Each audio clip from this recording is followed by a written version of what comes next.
الحمد للہ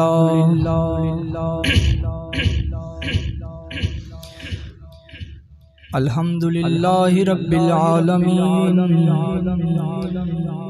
الصلاة والسلام علی سید الانبیاء والمرسلین، خاتم النبیین، شفیع المذنبین، انیس الغریبین، رحمت للعالمین، راحت العاشقین، مراد المشتاقین، شمس العارفین، سراج السالکین، مصباح المقربین، محب الفقراء والغرباء والیتامى والمساکین، سید الثقلین، نبی الحرمین، امام القبلتین، وسیلتنا فی الدارین، صاحبی قاب قوسین، محبوب رب المشرقین ورب المغربین، سیدی جد الحسن والحسین، سیدی جد الحسن والحسین، ابی القاسم محمد ابن عبد اللہ، نور من نور اللہ، یا ایہا المشتاقون بنور جمالہ، بلغ العلا بکمالہ، کشف التجا بجمالہ، حسنت جمیع خصالہ، صلوا علیہ وآلہ وصحابہ وسلم تسلیما۔ الصلاۃ والسلام علیک یا سیدی یا رسول اللہ، وعلی آلک وصحابک یا سیدی یا حبیب اللہ۔ الصلاۃ والسلام علیک یا سیدی یا نبی اللہ، وعلی آلک وصحابک یا سیدی یا نور اللہ۔ الصلاۃ والسلام علیک یا سیدی یا رحمت للعالمین، وعلی آلک وصحابک یا سیدی یا سیدی یا سیدی یا خاتم النبیین۔ بندہ پروردگارم، امت احمد نبی، دوست دار چار یارم، تابع اولاد علی، مذہب حنفیہ دارم، ملت حضرت خلیل، خاک پائے غوث اعظم، زیر سایہ ہر ولی، صدیق عکس حسن کمال محمد است، فاروق ظل جاہ و جلال محمد است، عثمان ضیاء شمع جمال محمد است، حیدر بہار باغ حصال محمد است، صلی اللہ تعالی علیہ وسلم۔ جس سہانی گھڑی چمکا طیبہ کا چاند، اس دل افروز ساتھ پہ لاکھوں سلام، پتلی پتلی گلے قدس کی پتیاں، ان لبوں کی نزاکت پہ لاکھوں سلام، وہ زباں جس کو سب کن کی کنجی کہیں، اس کی نافذ حکومت پہ لاکھوں سلام، غوث اعظم امام التقیٰ والنقیٰ، جلوائے شان قدرت پہ لاکھوں سلام، ڈال دی قلب میں عظمت مصطفیٰ، سیدی اعلیٰ حضرت پہ لاکھوں سلام، جس نے ختم نبوت پہ پہرا دیا، اس خادم کی خدمت پہ لاکھوں سلام، مجھ سے خدمت کے قدسی کہیں ہاں رضا، مصطفیٰ جان رحمت پہ لاکھوں سلام، شمع بزم ہدایت پہ لاکھوں سلام۔ حضرات گرامی،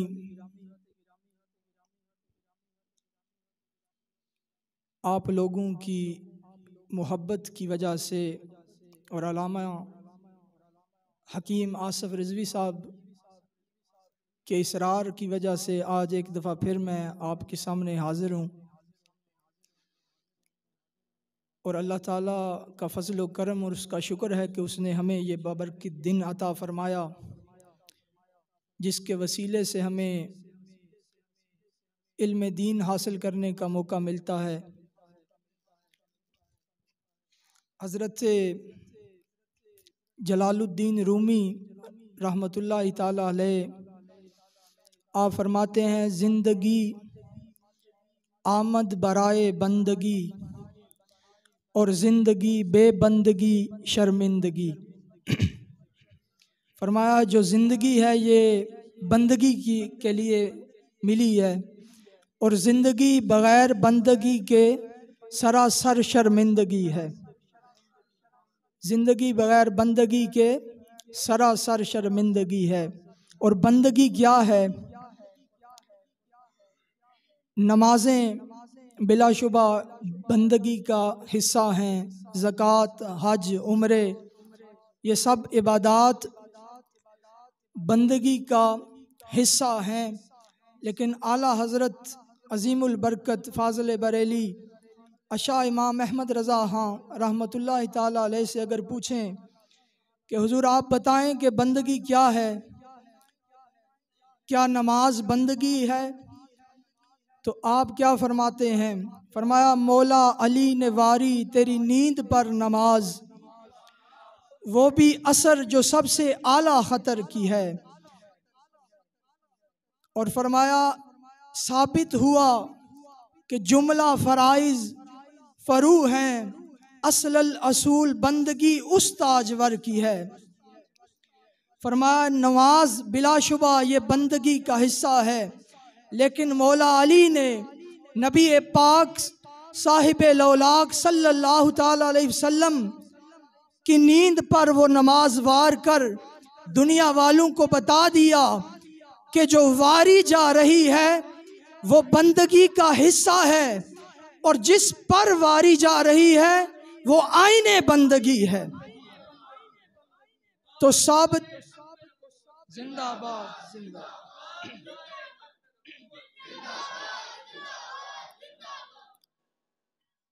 ثابت ہوا کہ جملہ فرائض فرو ہیں، اصل الاصول بندگی اس تاجور کی ہے۔ تو اس لیے مولانا جلال الدین رحمۃ اللہ تعالی علیہ نے یہ فرمایا کہ زندگی آمد برائے بندگی،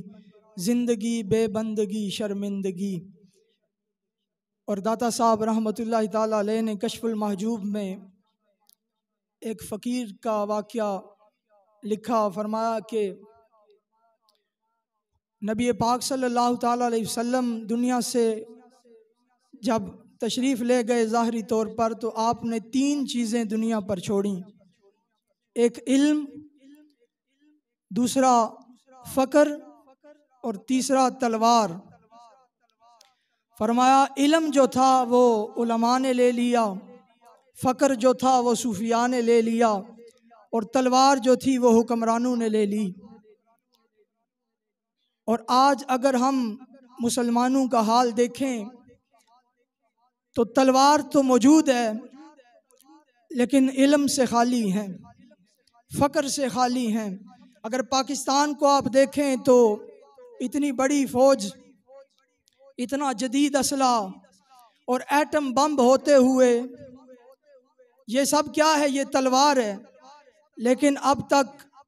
فلسطین آزاد نہ ہو سکا،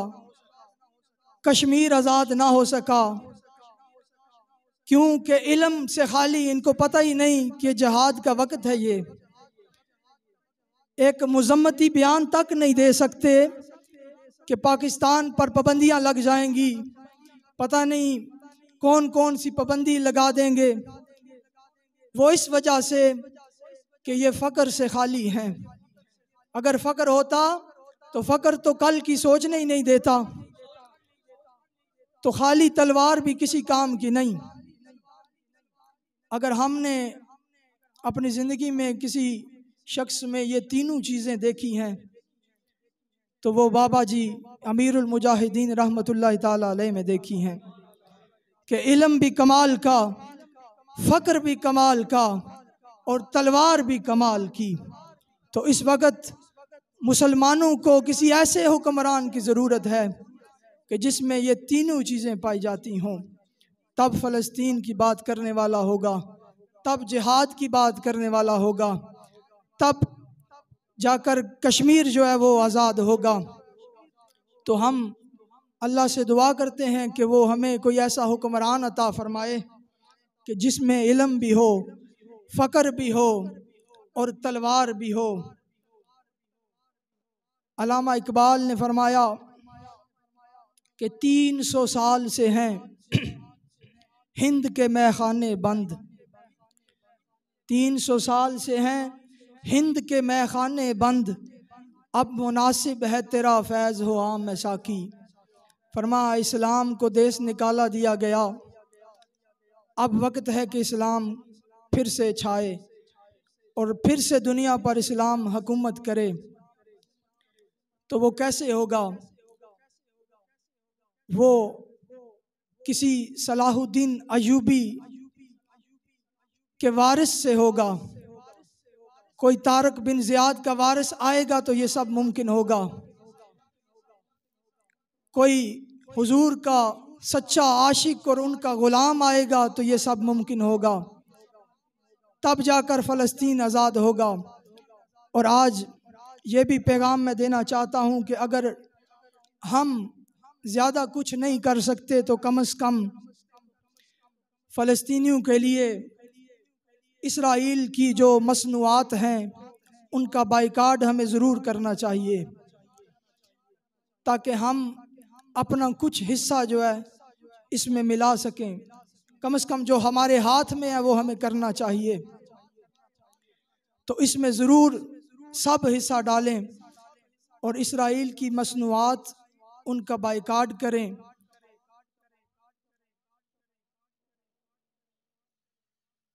ایک شاعر نے بڑا ہی خوب جملہ فرمایا کہ ادب سے بات کروں گا حدود اندر، خدا کا دین ہے سارا درود اندر، اور نبی کا نام جو آئے تو جھوم جاتے ہیں، نبی کا نام جو آئے تو جھوم جاتے ہیں، حلال ہون ہے شامل وجود کے اندر۔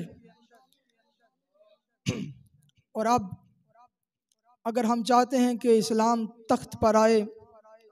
تو پرچی جو ہے حضور کے دین کے لیے، پرچی حضور کے دین کے لیے، ساتھ پرچی دینی ہے اور ساتھ یہ شعر پڑھتے جانا ہے کہ حضور پرچی دی کے حیثیت ہے، کروں تیرے نام پہ جان فدا، نہ بس ایک جان دو جہاں فدا، دو جہاں سے بھی نہیں جی برا، کروں کیا کروڑوں جہاں نہیں، کروں کیا کروڑوں جہاں نہیں۔ سب نے ساتھ مل کر ایک دفعہ بلند آواز سے نعرہ لگا دیں، تاجدار ختم نبوت، تاجدار ختم نبوت، تاجدار ختم نبوت، من سب نبیا، من سب نبیا، آیا آیا آیا آیا آیا آیا آیا آیا، انہیں جانا انہیں جانا انہیں جانا انہیں جانا انہیں جانا انہیں جانا، نہ رکھا غیر سے کام، للہ الحمد میں دنیا سے مسلمان گیا۔